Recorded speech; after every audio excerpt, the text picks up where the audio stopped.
Assalamualaikum warahmatullahi wabarakatuh. Salam Bapak Ibu Guru hebat. Berjumpa lagi dengan saya Anita Iskayati. Di aksi nyata kali ini kita akan membahas tentang tips berpikir kritis dan penyelesaian masalah. Nah, tujuan pembuatan video kali ini yang pertama sebagai aksi nyata pelatihan mandiri praktik keterampilan non teknis berpikir kritis dan penyelesaian masalah. 2. Berbagi informasi tentang tips membantu peserta didik berpikir kritis di kelas. 3. Sebagai bahan refleksi pembelajaran mandiri tentang kompetensi non teknis kurikulum merdeka. Nah, di sini ada 3 tips bagaimana kita bisa membantu peserta didik berpikir kritis dan penyelesaian masalah. Yang pertama, pelan-pelan dalam berefleksi. 2. Terbuka terhadap sudut pandang lain. 3. Cari fakta dan bukti pendukung. Mari kita kupas satu persatu. Nah, yang pertama, pelan-pelan dalam berefleksi. Dalam menerima informasi, peserta didik perlu menghayati informasi yang telah diterima. Salah satu caranya adalah dengan mengajukan pertanyaan terbuka. Pertanyaan terbuka adalah berupa pertanyaan refleksi yang membantu peserta didik untuk berpikir kritis dan menyampaikan pemahamannya secara konkret. Ada 4 pertanyaan refleksi yang akan membantu peserta didik menghayati informasi.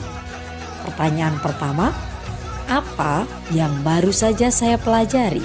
2. Apa yang sudah saya mengerti? 3. Apa yang belum saya mengerti? 4. Bagaimana supaya saya mengerti?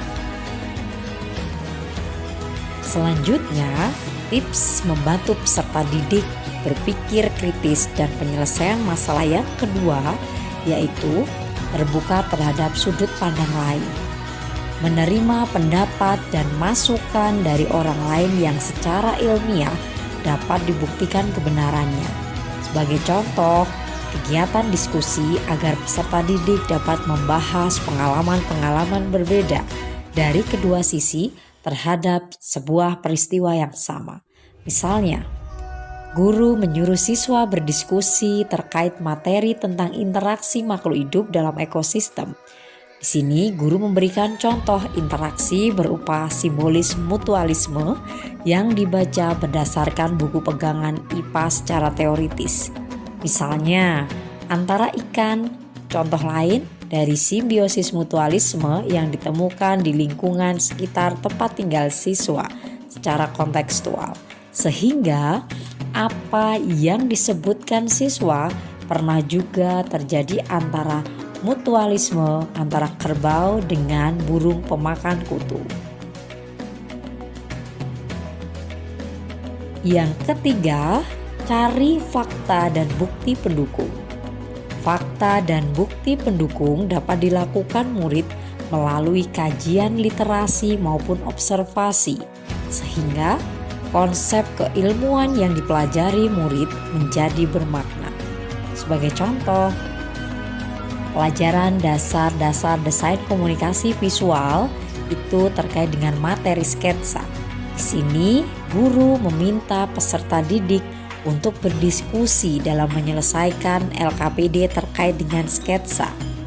Nah, untuk melengkapi LKPD, guru mempersilahkan peserta didik untuk observasi langsung di luar kelas agar peserta didik bisa membuat sketsa yang dilihat secara langsung.